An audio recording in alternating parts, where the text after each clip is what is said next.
Bueno, jóvenes, ¿cómo están? Qué gusto verlos.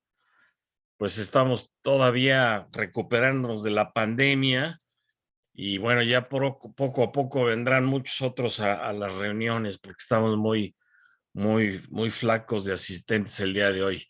Pero ya nos vamos a recuperar y ya después díganos si este día miércoles es un buen día.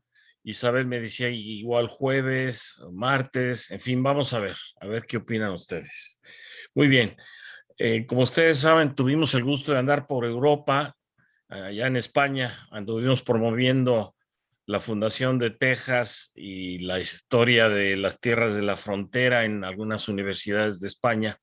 Después fuimos a París y a mí se me ocurrió dar una clase sobre París porque nos sucedió una cosa muy bonita que ahorita les voy a enseñar. Ujú. Y fuimos a un café muy famoso, entonces decidí hacer una clase caminando por París. Ya tenemos una tradición, ¿verdad, Arturo? Hemos hecho caminando por San Miguel Allende, por Querétaro, en fin, hay lugares muy bonitos, entonces platicando y caminando y enseñando fotos. A ver, Isabel. ¿Qué pasó? Ahí está, ahora Ya. sí, ¿verdad? Ujú. ¿Ya entró? Sí. Bueno, Sí. entonces, París, como es conocido, la ciudad luz, es una ciudad llena de luz, es una de las ciudades más importantes en cuanto a historia, en cuanto a arquitectura, en cuanto a arte se refiere. Eh, París es muy bonito, tiene mucho que enseñarnos y es una ciudad que nos permite caminar. Aquí tenemos un mapa y ustedes ven el río el río Sena, que es el que recorre París, y los bulevares que construyó el arquitecto Haussmann allá en la época de Napoleón III. Y es una ciudad fácil de recorrer, tiene una cantidad muy grande de metros y de camiones, entonces ustedes pueden caminar y si no llueve, que es muy poco probable porque casi siempre llueve, en París llueve un día y mañana también, pero aún así se camina y tiene mucho que enseñarnos. Una historia muy vieja, muy medieval. Los franceses se sienten los templarios, los que tienen el control de aquella historia de los caballeros templarios que fueron a luchar por las cruzadas al Medio Oriente para recuperar la Tierra Santa. Pues ahora que estuve en España, anduvimos allá por la Castilla la Vieja y Castilla la Mancha, y en una ciudad muy antigua, ahí un profesor me dijo, no, pues fíjate que no, porque más del 70% de los soldados que fueron al Medio Oeste eran españoles. Así que si alguien es templario, pues son los soldados españoles.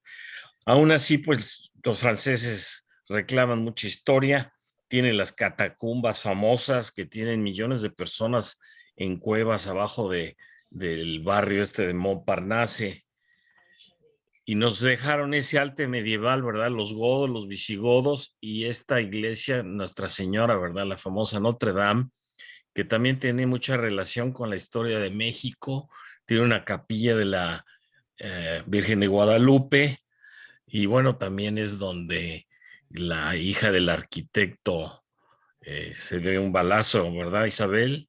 Sí. Eh, la mujer esta, ¿cómo se llamaba? María Antonieta, María Antonieta, exactamente. Mercado, ¿qué? Rivas Mercado, Rivas Rivas Mercado. Mercado. que por Ujú. cierto, si van a la Ciudad de México, en el barrio este que le decíamos, bueno, cerca de la iglesia esta en Héroes, la calle de Héroes, donde está el cementerio, donde está Benito Juárez, ahí a un ladito está la calle de Héroes y la casa de esta Antonieta Rivas Mercado, más bien de su papá, ya la hicieron museo y la arreglaron y la dejaron estupenda. Así que ya saben, ¿verdad? Ujú. Muy bien. Eh, París está muy marcada, tiene mucho que ver con la religiosidad y con la monarquía. Por todos lados encuentran ustedes rastros. Este es San Luis Obispo y desde esa época hacían obras que podemos todavía disfrutar en París. Y entonces es una ciudad muy bonita porque la historia la han escrito ellos con arquitectura. Y a la derecha tienen ustedes a Luis XIV, que fue uno de los reyes más intensos que ha tenido Francia, que afectó mucho la historia de Texas, este señor, y nos dejó grandes obras. Nos dejó este museo que primero era la Casa del Rey, y enfrente tienen ustedes el Jardín de las Tullerías. Ese jardín que ya no vemos, esta es una foto muy vieja, y en el invierno le guardaban sus árboles frutales al rey, y hoy tienen un museo que se llama la Orangerie, ¿verdad? ¿Cómo se diría eso en español, Arturo? Pues no sé, es como un vivero, ¿verdad? Y ahí están los cuadros ahora del pintor aquel que hace las lilas, que estaba en Giverny, Monet, ¿verdad? Ujú. Y ahí tienen ellos la gran colección, las famosas lilies, y otros museos que estaban parte del jardín de las Tullerías. En los años 70, 80, no, más bien 80, cuando Mitterrand fue el presidente de Francia, él quería renovar todo aquello, y fue cuando trajeron a un arquitecto Pei, que había nacido en China, pero vivió en Estados Unidos, y él fue el que propuso poner un lobby en la tierra para no afectar la arquitectura del museo, y es el famoso triángulo que él dejó ahí, que pues hay personas que no les gusta, hay personas que sí. ¿Qué te parece a ti, Arturo, esa mezcla tremenda de arquitecturas? Bueno, pues sí, es un contraste muy grande, pero pues es interesante porque además es una pirámide y se supone que tiene propiedades de pirámide, ¿no? Eh, pirámide, no propiedades nada más solamente de la forma, sino poderes. Ah, sí, que a los Sí, franceses sí. les encanta todo eso. Ujú. Muy bien, así que este es el famoso Louvre, que ahora es el Museo Nacional de Francia, que es la que tiene la colección de pinturas más grande de todo el país. Y muy cerquita de ahí, a un costado, están los Campos Elíseos, y tenemos estos dos edificios, ¿verdad? El pequeño palacio y el gran palacio. Este es el gran palacio, ¿verdad, Isabel? Sí. Y ahí hacen ellos exhibiciones muy grandes de pintura, y la arquitectura pues preciosa, ¿verdad? No tiene tantos años como lo demás, pero ellos se encargan de hacerlo así para que sea parte de la arquitectura del lugar. Y aquí tenemos una perspectiva también del Jardín de las Tullerías, en donde se ve el obelisco, y una toma directa a la Torre Eiffel, que pues es una torre, una vista muy bonita, no sé si les parezca. Ujú. Y el famoso obelisco que muchas personas dicen es que Napoleón se lo robó. No, no fue Napoleón, eso fue un poquito después, y fue un regalo de los turcos, de los que estaban allá, de los otomanos. Entonces ahí lo tienen ellos, y la capucha, la parte de arriba, es la guillotina que cuando Luis Felipe fue rey de Francia, la mandó fundir y le pusieron arriba.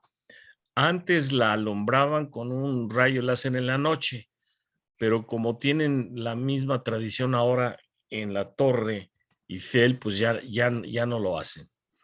De esos mismos jardines salió este monumento que le dicen el carrusel, que mandó a hacer Napoleón. Inclusive dicen que esas estatuas que están allá arriba se las robó de Roma, y hay una perspectiva geométrica muy bonita que encontramos caminando por París, que se ve directamente el obelisco, y atrás el Arco del Triunfo, que es el más conocido, que también fue ordenado por Napoleón.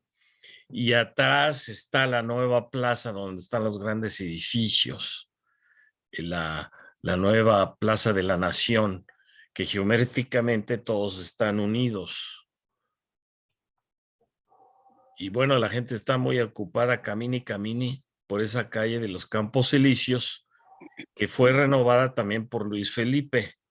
Cuando él fue rey, negoció con los ingleses y les dijo, déjenos traer a Napoleón.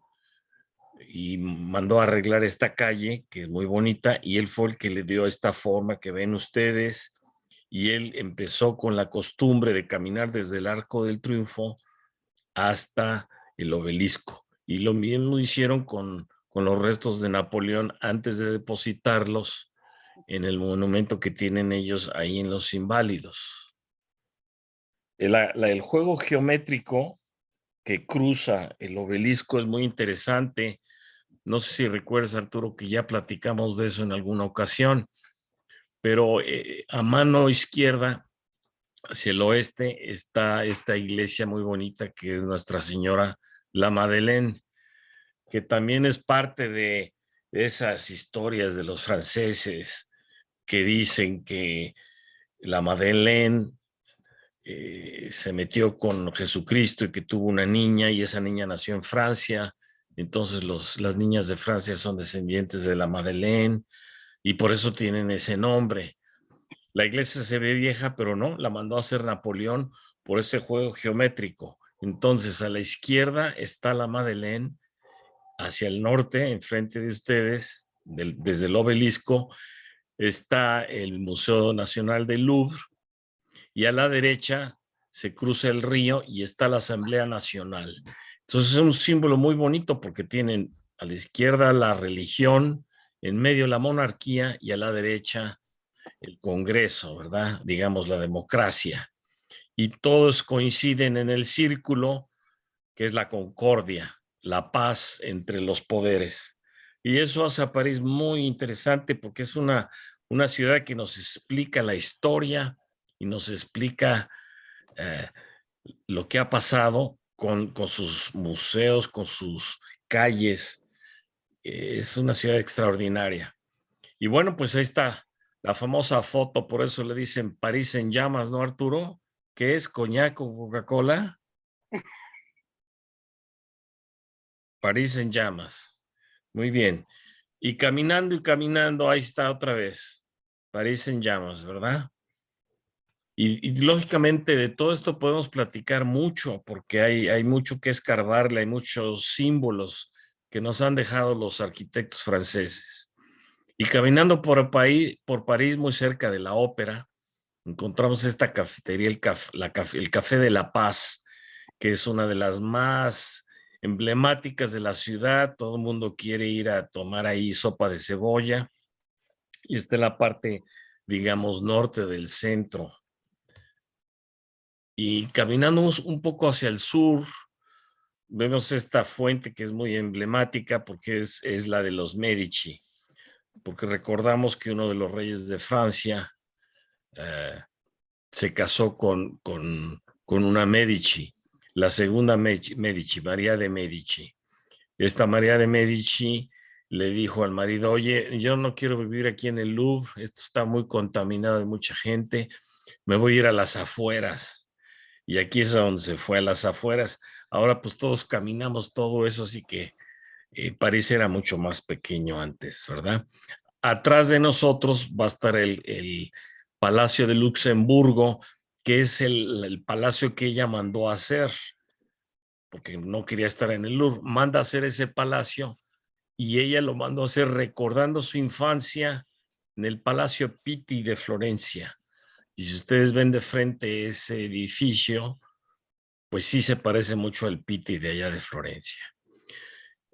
Pero no tenemos tiempo de hablar de tanto, pero podemos hacer clases de cada rincón de París. Al fondo tenemos al Panteón Nacional de Francia, donde están enterrados muchos de los personajes de los que vamos a hablar hoy, que es un barrio que dicen los latinos que está muy cerca. Está una calle que se llama San Honoré, aquí está la iglesia de San Honoré, que está muy arreglada, pero es medieval. Y ahí hay una serie de cafés en donde muchas personas en los 1900 fueron ahí a asistir. Hay 3 cafés casi esquina uno con otro. Este es los dos Magot y esta es una foto de los dos Magot muy antigua, viejísima. Y eso es una parte muy bonita de París, porque ustedes van y continúan tocando la historia de Francia, la historia de la cultura, porque era una moda vivir en París. Todo el mundo quería estar en París. Y no necesariamente los franceses, muchos fueron ahí. Y a una cuadra está este café, el Café de Fiore, que todavía existe y todavía actúa y todavía se llena de intelectuales. Esta es una foto muy antigua y es una foto moderna. Y ahí está el Café de Fiore. Y una vez que estaba allá y le pregunté al mesero que qué intelectuales iban ahí a tomarse su cafecito, y su contestación fue, no, pues todos vienen aquí. Muy bien, pero regresamos a los Domagot, que por más que he preguntado, nunca me he puesto de acuerdo por qué se llama así. En los años 30, el dueño compró el café y había dos chinos así mandarinos medio religiosos que estaban ahí, y esos son los dos Magot, aunque quiere decir los dos enanos o los dos maricas, en fin, como quieran los franceses hacerlo. Pero si ustedes van a esa cafetería, tiene mucha tradición, porque en los años 30 el dueño decidió que iba a hacer un concurso de literatura. Entonces muchas personas que escribían libros, los cuales hay muchísimo en francés, ese es un idioma que se presta mucho a leerlo como novela, y él dijo, pues voy a hacer un concurso anual y aquí vamos a ser los jueces. Y hay muchas personas que han ido ahí con los años. Esta foto pues es muy emblemática de los Domagot, porque está Jean-Paul Sartre y está con su amante Simone de Beauvoir. Vivieron muchos años juntos, así que en realidad eran casados, pero ellos decían que no, que eran libres y cada quien tenía sus amoríos con otras personas y seguían juntos, murieron juntos, y les voy a enseñar después su tumba y están enterrados juntos. Y el Jean-Paul Sartre vivía cruzando la calle, hay una calle que baja de la iglesia esta de el Santo Suplicio, y desemboca, y esta calle se llama la calle Bonaparte, la Rue Bonaparte, y él ahí rentaba un departamento, entonces iba caminando ahí a la Domagot, y digo conté porque estoy hablando en español, pero en francés de Dumagon, ¿no? Pero bueno, ahí está Simón de Beauvoir, que siempre andaba con él, y este es un hombre que fue muchísimo a ese lugar, era filósofo, no era de París, era de otra provincia, pero terminó viviendo en París. Y ahí hay una foto en el Dumagot que está este señor Jean-Paul Sartre con su novia, con la señora de Beauvoir, que ella también escribía mucho y también era muy famosa, no nada más porque andaba con él. Y hay varios cuadros en ese café de personas que iban, pero el que más ruido armaba pues era este hombre, sobre todo al final de la Segunda Guerra. Él empezó a decir que la vida no tenía sentido, que no tenía lógica, que para qué vivíamos, y eso causó mucha conmoción en muchas partes del mundo. Fue muy leído, pues, todo el mundo quería leerlo y quería leer sus columnas en el periódico y todo lo que él decía. Y tenía muchos cuates, y a él le tocó la época de las grandes revueltas de los jóvenes en el 68, sobre todo cuando tomaron las calles de París en 1968. Los parisinos tienen una tradición de que cuando algo no les parece salen a las calles, así que no tengan duda de cuando van ustedes a Francia, les digan hay huelga de petróleo, o hay huelga de bomberos, o hay huelga de soldados, y salen a tomar las calles. Y hay ciertas calles, ciertas glorietas que son las más usadas, como son la Plaza de la República o la Plaza de la Nación. Y el Jean-Paul Sartre andaba ahí también armando ruido, pero era un gran intelectual y era muy conocido, muy respetado. Y el jefe de la policía en general fue a ver al presidente, que era el general de Gaulle, y le dijo, oiga, es que este es un revoltoso, este es el que quiere acabar con la humanidad, con el orden, y, pues hay que meterlo al bote. Y el general de Gaulle, que era un hombre muy culto y muy profundo y muy francés, le dijo muy serio, no podemos meter a la cárcel a Voltaire. Y era una manera muy francesa de decir, Jean-Paul Sartre es un gran intelectual y no lo podemos hacer. Y otro que andaba, pues era James Joyce, ustedes lo conocen, ¿verdad? Un gran novelista. También estuvo una época en París y también iba a Le Doux Magot y también andaba con el Jean-Paul Sartre. Y otra persona muy interesante que iba ahí a tomar cafecito con el Sartre era este señor, André Malraux, que fue un gran intelectual. Él en los años 20 hizo una novela que se llamó La existencia humana, muy leído, muy gustado, y él también se cuestionaba la vida, ¿no? Y es que el francés se presta a eso, ¿no? A cuestionar y a discutir, y tomándose su cafecito y sus fresas con crema. Es una tradición que tenía Luis XIV de comer fresas con crema, y ya después hicieron la crema chantilly, entonces por el castillo de Chantilly. En fin, es otra historia que también les puedo platicar. Pero el André Malraux anduvo en la guerra civil y escribió un libro que se llama Antimemorias, muy, muy gustado, y se le quitó lo comunista. Él hizo entrevistas con Mao Zedong y estuvo con, Fidel Castro y todos estos. Y ahí se juntaba con el Sartre y discutían. Y aquí está en una foto con el general de Gaulle, porque el general de Gaulle lo invitó a ser el ministro de Cultura de Francia. Fíjense qué interesante, qué manera tan especial tienen los franceses de juntarse con los intelectuales, y es una cierta tolerancia. No se impacientan como en otras partes del mundo, que luego los quieren matar o correrlos o meterlos en la cárcel, sino que es una tolerancia, poder discutir. Los franceses les gusta mucho discutir. Y aquí está en la foto, como ustedes ven, Jacqueline Kennedy, allá por el 62. Fue el 61, 62, Arturo, ¿no te acuerdas? Que va John Kennedy.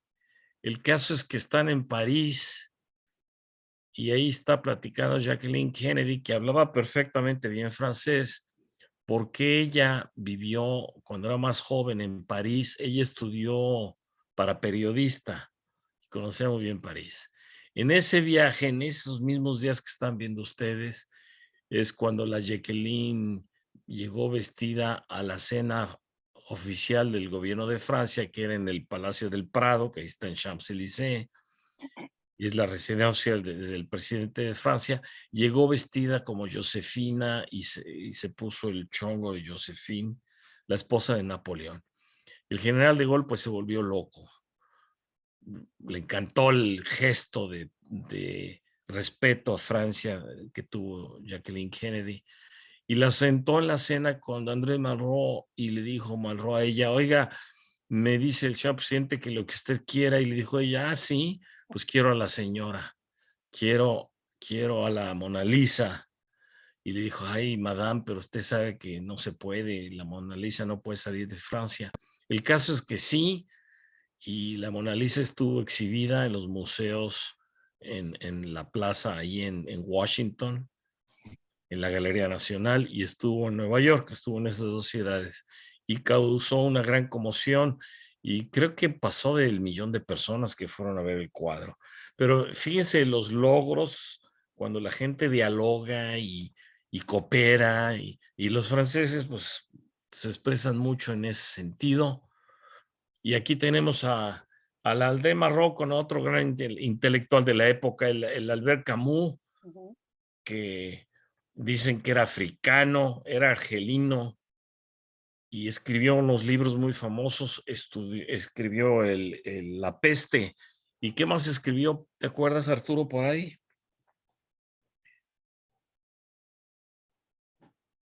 Bueno, La peste y otras más. Yo lo leí de joven a este hombre y escribe muy, muy, muy bonito. Él andaba siempre en el movimiento de la independencia de Argelia. Recordemos que al final de los 50 hubo una rebelión en Argelia contra el gobierno de Francia y él siempre estaba metido y era muy amigo de Jean-Paul Sartre. Y aquí está con algunos rebeldes argelinos. Y es interesante esa tolerancia que tienen los franceses para estar con sus rivales o con sus enemigos. Y unos años antes, más joven, por eso puse esta foto, andaba ahí el Pablo Picasso. Picasso era muy dado a pelearse, a discutir. Y ahí va él, ahí se peleaba con Modigliani, quién era el mejor pintor. Y si no iban ahí, iban al Café del Fiore. Y en una época también más anterior, estamos hablando de los años 20, andaba el Diego Rivera, la segunda vez que vivió en París. Y eventualmente en los 30 también estuvo Frida Kahlo. Y te acuerdas, Isabel, cuando hablamos de los pintores de Manet y de Monet y de Pizarro, Claro. entonces, y hablamos de qué fechas anduvo. ¿Y cómo se llamaba la otra? La hija del general Mondragón, la Olin. Ay, espérame. Ay, se me fue el nombre, Dios mío. Olin, ¿no? Ana No, Olin. no, Olin, sí. Nahui Olin. Güey, Olin. Y ella también estuvo allá, pero más Ujú. hacia los años 30. Pero es interesante porque ustedes llegan y dicen dónde es el barrio latino, les dicen dónde es, llegan ustedes a la calle de San Honoré y ahí están las 3 cafeterías esperándolos a ustedes. José Luis Cuevas también estuvo allí. Sí, sí. Toledo. Yo estuve leyendo mucho sobre Ledoux Magot y esto que lo estoy enseñando son las personas que me consta en mi investigación Ujú, que estuvieron ahí. ujú. Pero pues, no menciona ni a Isabel Rico ni a Ricardo Danel. Muy bien, y miren quién anduvo también en Ledoux Magot. Ramón Mercader estaba esperando instrucciones del gobierno ruso para transportarse a México y Ujú. estuvo en París unas semanas y también iba a Ledoux Magot y ahí lo vieron.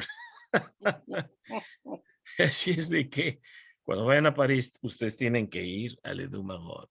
Miren en quién estaba este hombre también. A este le encantó París.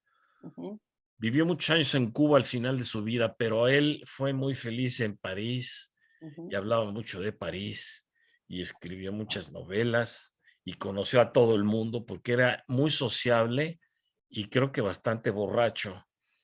Así que si ustedes fueron en los años 30 y 40 y 50, se lo hubieran encontrado ahí y andaba, imagínense qué padre esas discusiones con el Camus y luego con este otro de Jean-Paul Sartre. Y Ujú, otro que también fue mucho fue ujú, Jorge Luis Borges, imagínense. Y ahí hay una foto de él, ahí en Ledoux Magot, ujú. que se sentaba a discutir y a charlar. eh, el gozo de la vida, como dicen los franceses. Y su gran amigo Octavio Paz, que Octavio Paz fue hasta embajador de México en París en los 60. A Octavio Paz le encantaba Francia, hablaba muy bien el francés. Su última esposa, no sé si fue la segunda o la tercera, Isabel, no me acuerdo. Que fue francesa, sí. María José era francesa ¿Eh? y el poeta Octavio Paz, bueno, el hombre hablaba un francés muy bonito y recitaba, así que ha de haber sido extraordinario haberlo visto en los Dumagot, ya no nos tocó, pero ahí está la historia que nos platica lo que sucedió. Y otro que fue un poquito después, Mm, pero también le tocó todo y también fue embajador de México en Francia, en París, fue Carlos Fuentes. Carlos Fuentes, que más que nada él se consideraba un literato, ¿verdad? O sea que escribía mucho y gustaba de escribirlo muy bien. un autor muy prolífico. ¿Cuántas novelas tendrá o cuántos libros tendrá Isabel? Muchos, No muchísimos. sabemos, pero era un hombre muy culto. Ujú. Su papá fue embajador de México en Estados Unidos y siempre fue muy crítico de Estados Unidos. Y Nunca, sus dos hijos están enterrados ahí en Francia. sí, Adoraba París. Ujú, sí. El Carlos Fuentes nunca acabó de querer a Estados Unidos porque decía que ujú, era un país que no tenía filosofía. ujú. Y creo que estaba correcto. Pero bien, es parte de esa cosa sensacional que es París. Así que ustedes caminan todo el día y ya que se cansan van y se toman su café a Le Du Magot. Como nos pasó ese día, nosotros andábamos en los Campos Elíseos, fuimos allá y por eso es esta plática, porque la ironía de la vida, yo estoy tomando café y entró el doctor Ricardo aquí en medio, ¿cómo se apellida? Ahorita se me fue el nombre, hombre. Bueno, él, los tres que estamos ahí, Al Borrego a la izquierda y el profesor Ricardo, él fue director más de 10 años de UTSA en la Universidad de Texas. ¿A Ricardo Romo? Ricardo Romo, perdón, Ujú, ya estoy viejo, jóvenes, ya no me acuerdo igual. Pero bueno, al fondo, exactamente al fondo está la foto de Jean-Paul Sartre con Simone de Beauvoir. ujú. Y por eso nos tomamos esa foto. Y le dije yo al profesor Romo, ¿qué estás haciendo aquí, profesor? Y la ironía de la vida, nos tomamos la foto los tres, porque Al Borrego es miembro también del Almaraz Ujú, Research Institute, junto con el doctor, él está en la mesa directiva y también estoy yo ahí. Así es de que por eso quise hacer esta clase con ustedes de visitando a París, caminando por París, porque uno nunca sabe a quién se encuentra uno en Le Du Magot, ¿verdad? Y ahí estoy yo otra vez en otra foto y ahí está José Luis Borges, ¿sí? En Le Du Magot. Y por la ironía de la vida, con las personas que yo iba, les dije, mañana los voy a llevar al cementerio. Y así es de que en el cementerio de Montparnasse encontramos la tumba de Jean-Paul Sartre y de su esposa Simone o Simone. Les digo que eran amantes y eran muy modernos, o como dicen ahora, open-minded, y sin ujú, embargo, miren, están enterrados juntos, así que más casados, pues no se puede, ¿verdad? ujú. Pero esa es la ironía, hoy vivimos y mañana no. Él decía que no tenía sentido la vida tomando café y fumando, y ya ven que la vida se termina. Así es de que jóvenes, como dice Isabel, veamos lo positivo y lo bonito. Ujú. En ese Montparnasse que tiene tanta historia, y como dice Isabel, ahí encontramos a Carlos Fuentes, ponen el nombre de su esposa, pero no, ella vive todavía. Sí, ella vive, pero sus hijos sí están enterrados ahí. Exactamente. Y yo no sé por qué Isabel le pusieron la lápida, pero no han puesto la fecha de que murió, nomás dice Carlos Fuentes. Ah, qué curioso. Y está él en una glorieta de las glorietas centrales del cementerio. Ujú, Así que si toman a la izquierda, a su mano izquierda, como a unas 5 tumbas, está el presidente Jacques Chirac. ujú, Jacques Chirac, que fue secretario de Agricultura bajo el general de Gaulle, y cuando Jacques Chirac fue presidente, pues fue el último de golista, porque el general de Gaulle dejó un grupo de personas, Georges Pompidou, Jacques Chirac, que fueron presidentes. Y cuando él murió ya no hubo continuidad, ya Francia es otra, los años han pasado, pero el de gaullismo fue con Jacques Chirac el último que tuvo. Y ahí, es bonito caminar ahí, encuentra uno muchas personas famosas y desde luego ahí está don Porfirio Díaz. ujú. No sé si a ti te tocó la clase, Isabel, pero yo tengo una clase larga de Porfirio Díaz Ay, me encantaría oírla, no, no me y, tocó. y Y yo hablo soy con calma porfirista. de cómo vivió en París. No, Nosotros hemos estado en la capilla donde estuvo exhumado, donde lo pusieron varios años. mm, Y en defensa de don Porfirio y todos los críticos que dicen, no, todos los políticos son rateros, todos los políticos son iguales, no sé qué. Pues no es así. No. Don Porfirio no se llevó dinero y vivía del poco dinero que le mandaban porque el dinero que él recibía como pensionado del ejército, porque fue militar 30 años, él dio eso a becas. Se le quedó muy poco dinero de las pocas acciones que tenía. Vivió sencillo, rentó su casa en París. Y la prueba más grande que les puedo mostrar es que se enterró en el cementerio de Montparnasse y no en el cementerio de Père Lachaise. El cementerio de Père Lachaise era de más categoría y es donde está el barón Rothschild, donde está Yves Montand, Isidora Duncan, Jean Morris, el barón Haussmann, en fin, muchos otros más. Por eso le dicen el cementerio de Europa. Pero en Montparnasse es más sencillo. Pero lo más importante es que él está enterrado en la sección judía en Montparnasse. Y en aquella época había una animadversión entre el católico y el judío. Entonces, si tú eres católico, no te ibas a enterrar con los judíos y al revés. Entonces, el hecho de que está en la sección judía es porque no tenían dinero para pagar la otra sección. Y ahí se los dejo de tarea.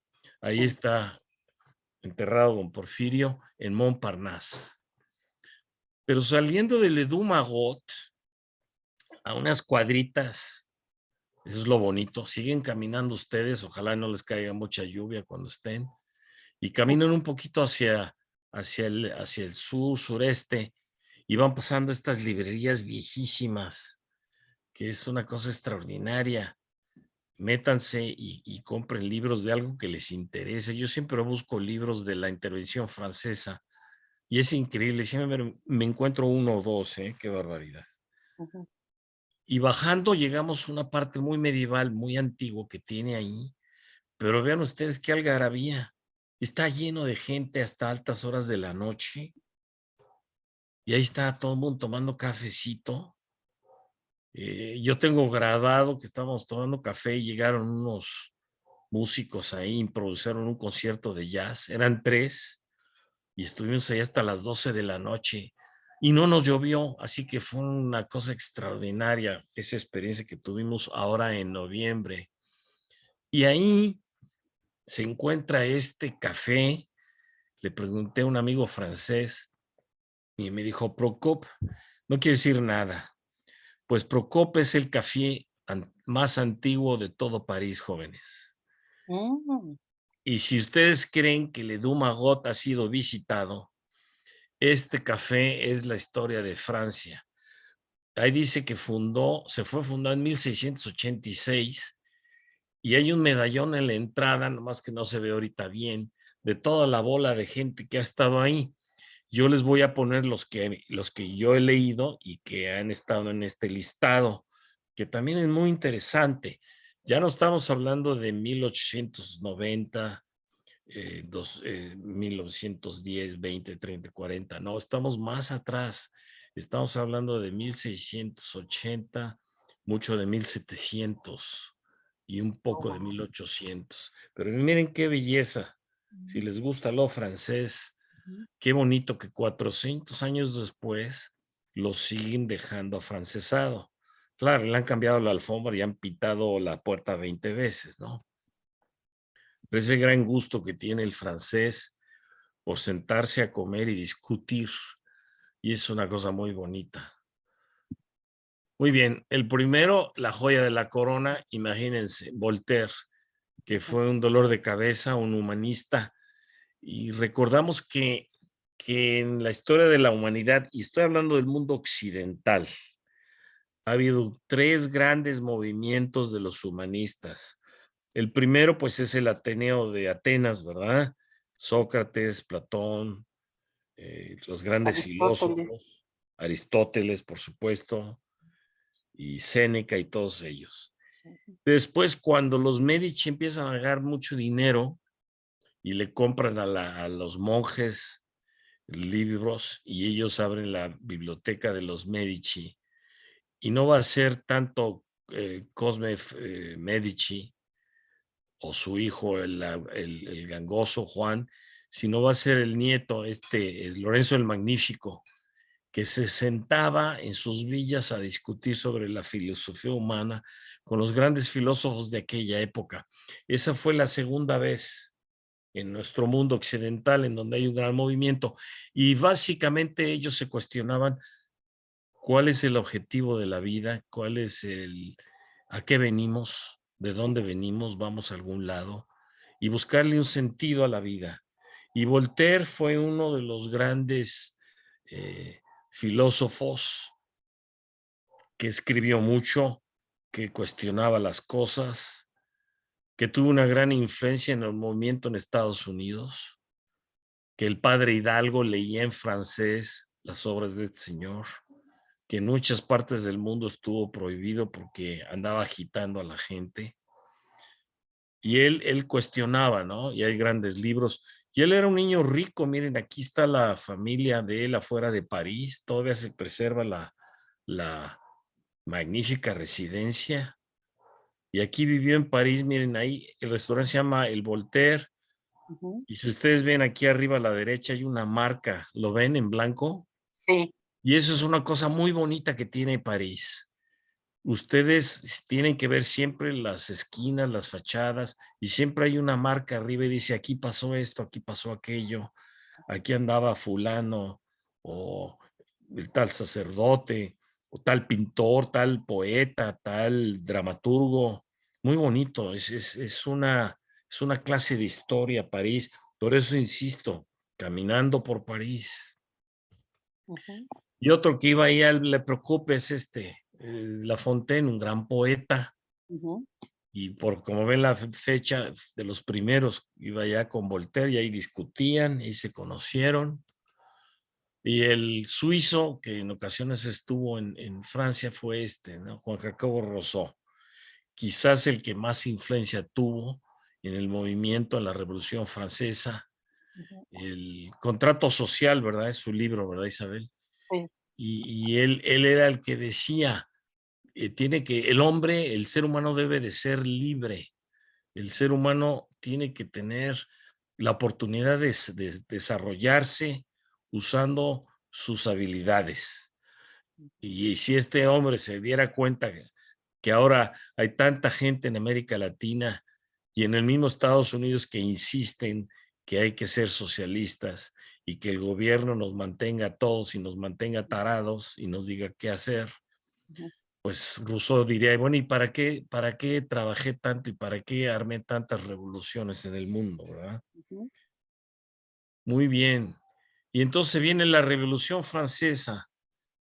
Ya no son los humanistas, sino los enciclopedistas. O sea, estos hombres eran casi todos abogados, muchos de ellos habían estudiado filosofía, y empieza la Revolución Francesa y ellos se cuestionan y dicen, es que lo que está mal es la monarquía, y otros van a decir es la iglesia. Por lo tanto, vamos a quitarle su fuerza, su poder a la iglesia y a la monarquía para que podamos ser libres.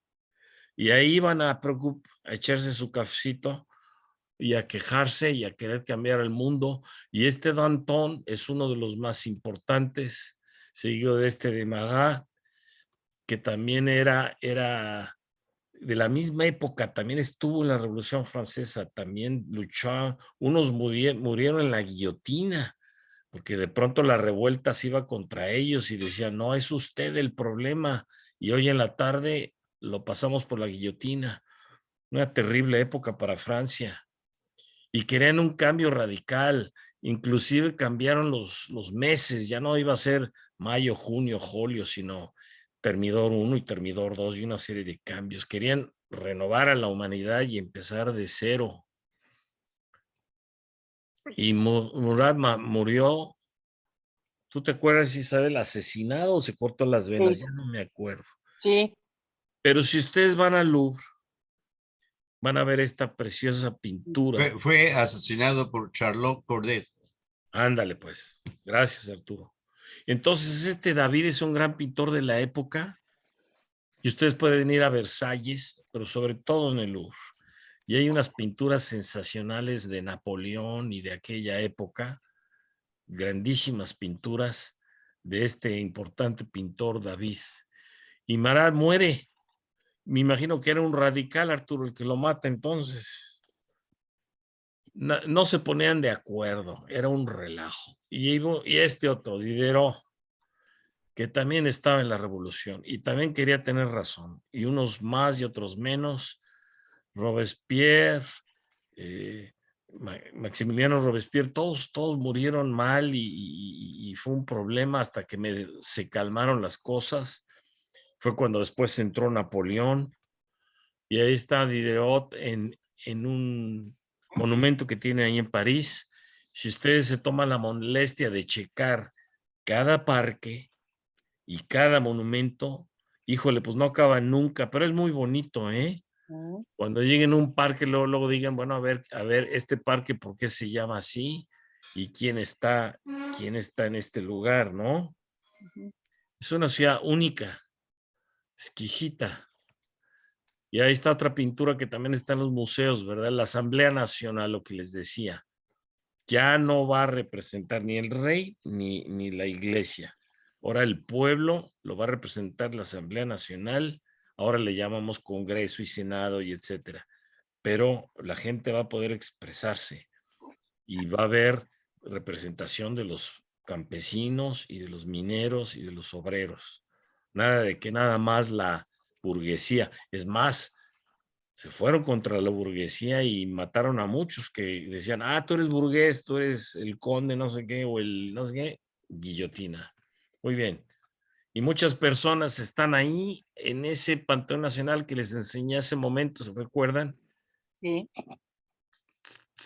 ¿Qué serán? Como 5 minutos, quizás 10 minutos caminando de Le Dumagot, suben ustedes a esa calle y entran al Panteón Nacional de Francia, que está enfrente de la universidad, de la gran universidad de Francia. Ahí está dividido en varias secciones, pero ahí está Derecho, la Escuela de Derecho. Y adentro está una iglesia, una capilla, y ahí está enterrado Richelieu. Así que el día que vayan, a ver si van a ver a Richelieu, el secretario de Economía de Francia. Ese es un monumento que está muy bonito entrando ahí a la Asamblea Nacional. Y lo que sucede es que muchos de ellos están ahí enterrados. Y años después, Víctor Hugo, que también iba a tomar cafecito al Le Percup, pues murió, y etcétera, etcétera. Este Víctor Hugo es el que escribía y decía que México le iba a ganar a los Estados Unidos, que estaba perdido Estados Unidos, que lo único que tenemos que hacer los mexicanos es atacar la retaguardia con los suministros militares y que con eso íbamos a triunfar. Y hay una carta muy elocuente que él manda a México donde le dice a México no se rindan, y la tienen escrita en la pared en la biblioteca palafoxiana allá en Puebla, por si quieren verla. Este hombre que decía no es la Francia la que te hace la guerra a México, sino es el imperio, es la corrupción de Napoleón III. Muy criticado, muy querido, muy gustado en París. Y este es el funeral.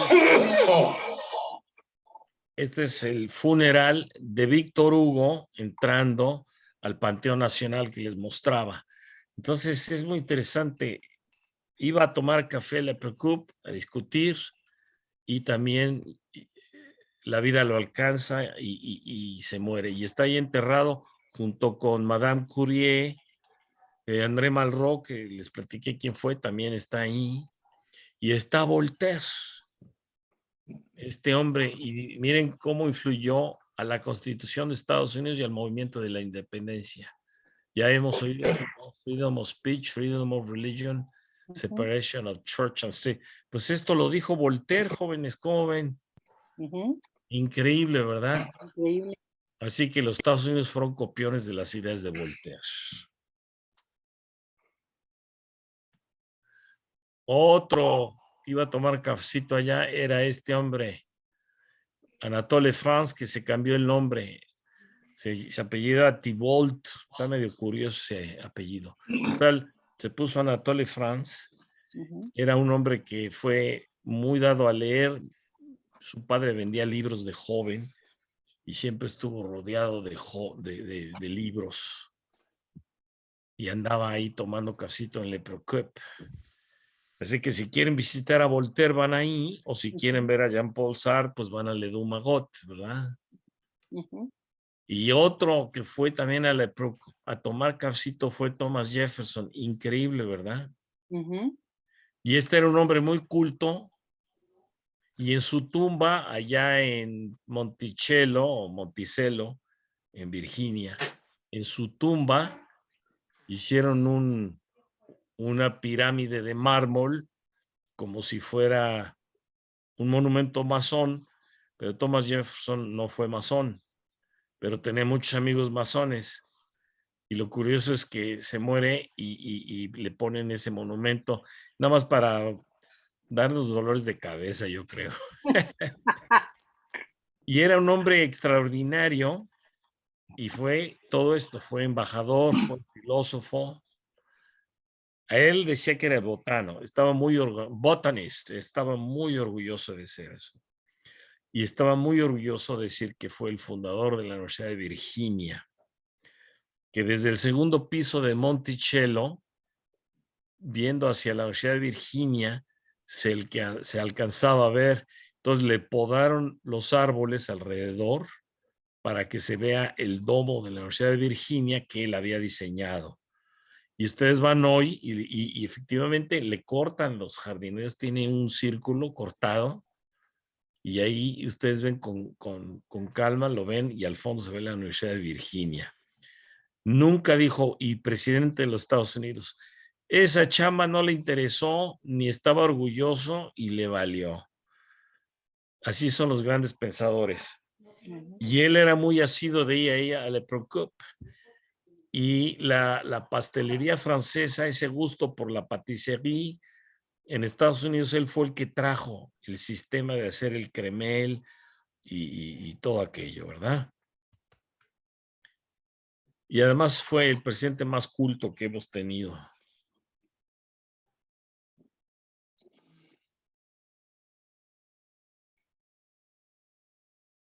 Increíble, ¿verdad? Sí. Muy bien. Y ya por último, nada más para hacerlo enojar, porque hubiera querido estar hasta adelante. Pero el Napoleón iba ya a la Precup y ahí en la cafetería platican una anécdota que si no tenía con qué pagar el cafecito dejaba su sombrero. Así es de que ahí andaba el tipo este. Me imagino que cuando fue el cónsul general de Francia, o sea, era como el primer ministro antes de que se hiciera militar fuerte y fueran las grandes campañas. Esto fue al principio. Y ahí en la Precup fue cuando tomaron la decisión en aquella época de venderle a los americanos todo el territorio de la Luisiana. Y esa es otra de las grandes ironías de la vida, ¿verdad? ¿Cómo es posible que Napoleón Bonaparte le haya dicho al que representaba a Estados Unidos, que era Livingston y Monroe, y le dijo al ministro de Francia, dile a esos americanos que o me compran todo o no me compran nada? Ellos iban con ganas de comprar el puerto de Nueva Orleans para poder sacar el algodón del medio oeste, sea de Kentucky, de la parte sur de Ohio, en fin. Y ellos dijeron, no, o todo o nada. Y entonces Livingston le dijo a Monroe, oye, no tenemos dinero para pagar todo esto. Y le dijo, pero ¿cómo crees que no se los vamos a comprar? Nos lo están dando a 15 centavos lacre. Y entre copas y copas, como buenos franceses, a las 10 de la noche llegaron al acuerdo. Así es de que el creador de los Estados Unidos es Napoleón Bonaparte. Y en Francia le ponen monumentos, pero fue la gran tontería, fue el gran error histórico de Napoleón Bonaparte haber vendido tan barato. Y otra de las ironías de la vida es que, ¿y cómo lo vamos a financiar? Dijeron, pues los ingleses nos prestan dinero. Pero ¿qué no se supone que son nuestros enemigos? Estamos hablando de 1807, ¿eh? Ujú. Pues sí son nuestros enemigos, pero son pragmáticos y les gusta el negocio. Y Monroe organizó todo. Imagínense qué locura. Inglaterra financió la compra de la Luisiana que nos regaló Napoleón Bonaparte. Wow. Esa es la historia. Así es de que cuando vayan a París hay que tomar café en la Pécup y en Le Dumagot. Ahora sí, si tiene alguna pregunta, ¿me pasé mucho o no? No, muy No, Está bien, mira, bien, Ricardo. está muy bien. Muy Eh, interesante. yo me voy a tener que retirar. Gracias por todo, Ricardo. Y por favor menciona que puse el enlace del libro de mi papá. Ujú. sí. El enlace te lleva a la biblioteca del Departamento de Turismo del Estado de Guanajuato y ahí ya buscan el libro, Arturo Suárez.